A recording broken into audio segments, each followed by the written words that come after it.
تو حج کا تعلق بھی حضرت ابراہیم علیہ السلام کے ساتھ ہے، کیونکہ بیت اللہ کی تعمیر بھی انہوں نے کی ہے۔ صفا مروہ پہ آپ بھاگ رہے ہیں تو یہ بھی ان کی بیوی کی سنت ہے۔ زمزم نکلا ہے، حضرت اسماعیل کی ہڈیاں لگی ہیں۔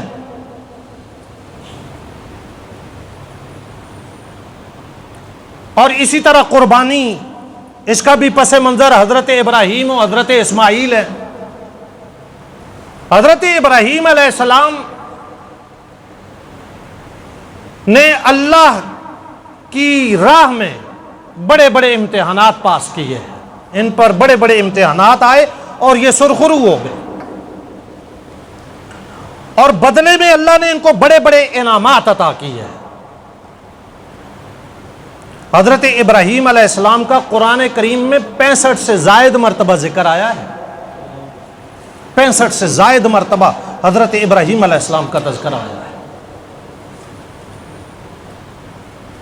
تو حضرت ابراہیم علیہ السلام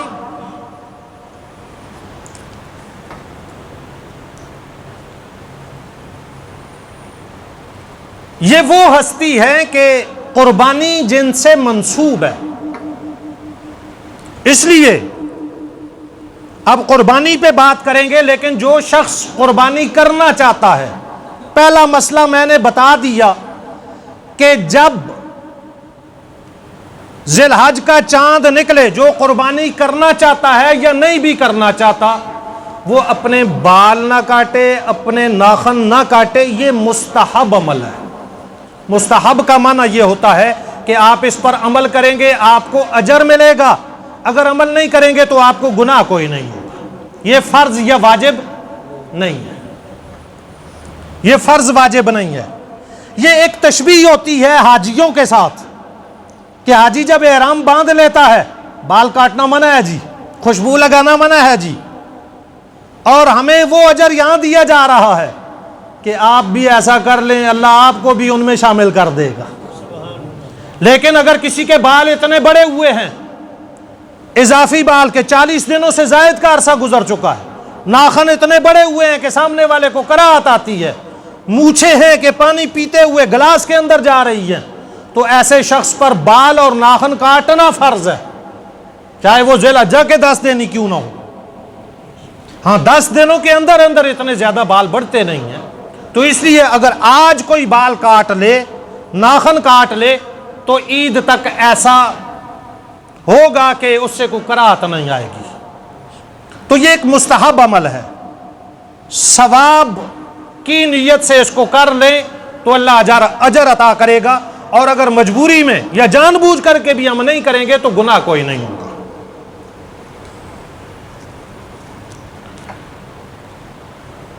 حضرت زید بن ارقم رضی اللہ تعالیٰ عنہ کہتے ہیں کہ اصحاب رسول نے امام الانبیاء حضرت محمد مصطفیٰ صلی اللہ تعالیٰ علیہ وسلم سے سوال کیا، ما ہذہ الاضاحی یا رسول اللہ، یہ جو ہم قربانیاں کرتے ہیں، جانوروں کی گردن پر چھری چلاتے ہیں، یہ کیا ہے، ان کا پس منظر کیا ہے؟ تو آپ صلی اللہ علیہ وسلم نے ارشاد فرمایا، سنت ابیکم ابراہیم، یہ تمہارے ابا حضرت ابراہیم علیہ السلام کی سنت ہے۔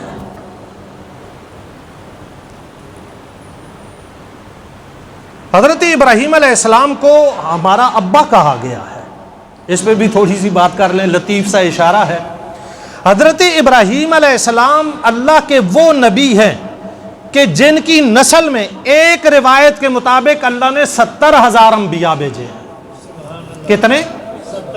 70,000، اور کم سے کم روایت یہ ہے کہ 4,000 انبیاء آئے ہیں۔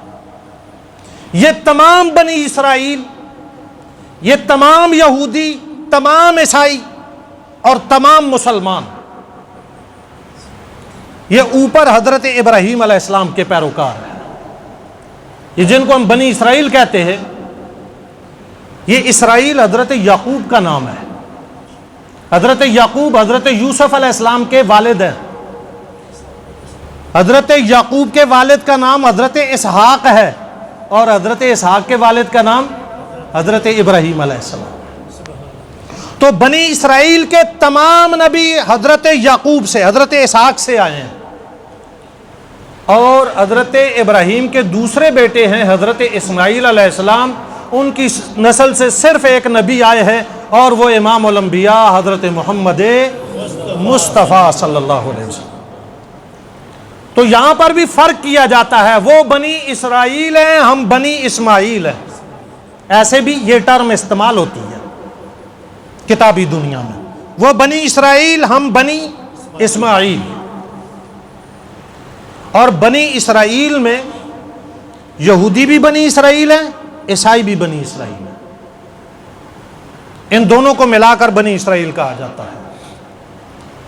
تو اس طرح حضرت ابراہیم علیہ السلام ہمارے آباء و اجداد میں سے ہیں، کہ ہمارے نبی حضرت ابراہیم علیہ السلام سے ہیں نا۔ حضرت ابراہیم علیہ السلام کی بڑی عظمت ہے، بڑی شان ہے۔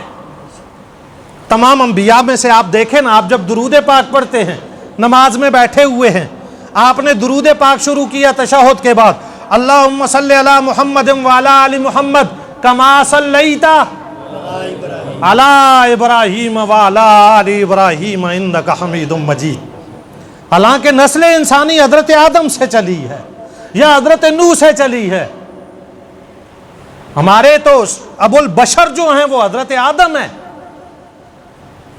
نسل انسانی جب دوبارہ چلی ہے حضرت نوح سے چلی ہے۔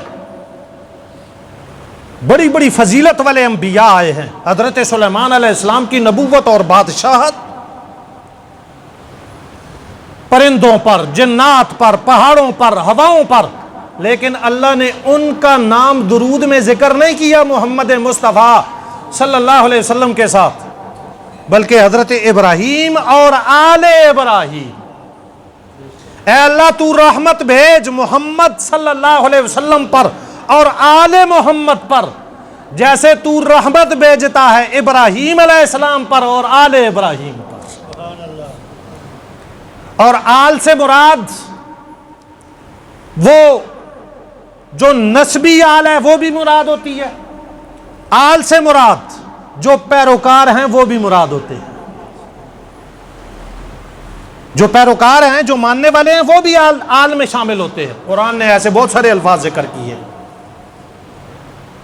اللہم صلی علی محمد وعلی آل محمد، اے اللہ محمد مصطفیٰ اور آپ کی آل پر رحمت بھیج۔ آپ کی آل، آپ کی ازواج، آپ کی بنات، آپ کے نواسے، آپ کے خاندان کے تمام افراد، یہ آپ کی آل ہے۔ اور اسی طرح قیامت تک جتنے بھی آپ کے ماننے والے، آپ کے راستے پر چلنے والے ہیں، وہ آپ صلی اللہ علیہ وسلم کی آل ہیں۔ تو جو درود پاک پڑھتا ہے، یہ کہتا ہے اللہم صلی علی محمد وعلی آل محمد، وہ ان کے لیے بھی پڑھ رہا ہوتا ہے، وہ اپنے لیے بھی پڑھ رہا ہوتا ہے۔ اس لیے کثرت سے پڑھا کریں، اور جمعے والے دن تو بے شمار پڑھا کریں، کہ میرے نبی پاک صلی اللہ علیہ وسلم نے ارشاد فرمایا، جمعے والے دن مجھ پر کثرت سے درود پڑھا کرو، تم درود پڑھتے ہو، اللہ فرشتوں کے ذریعے مجھ محمد تک روزے میں پہنچا دیتا ہے۔ یہ حضرت ابراہیم علیہ السلام ہیں، ہمارے آباء و اجداد ہیں نا، اللہ نے ہمارے ذمہ لگا دیا، اپنے آباء و اجداد کے لیے دعا کرتے رہا کریں۔ اور اس سے یہ بھی ثابت ہوتا ہے کہ جو آباء و اجداد دینی سلسلے کے ہوں، ان کے لیے بھی دعا کرتے رہا کریں، اور جو آباء و اجداد نسبی سلسلے کے ہوں، وہ چلے جائیں، وہ کتنی پشتیں گزر جائیں، آپ ان کے لیے بھی رحمت کی، مغفرت کی دعا کرتے رہا کریں۔ آج ہم اپنے بڑوں کے لیے دعا کریں گے، پھر اللہ کی ذات سے امید ہمیں رکھنی چاہیے، ہماری نسلیں ہمارے لیے مغفرت کی دعا کریں گی۔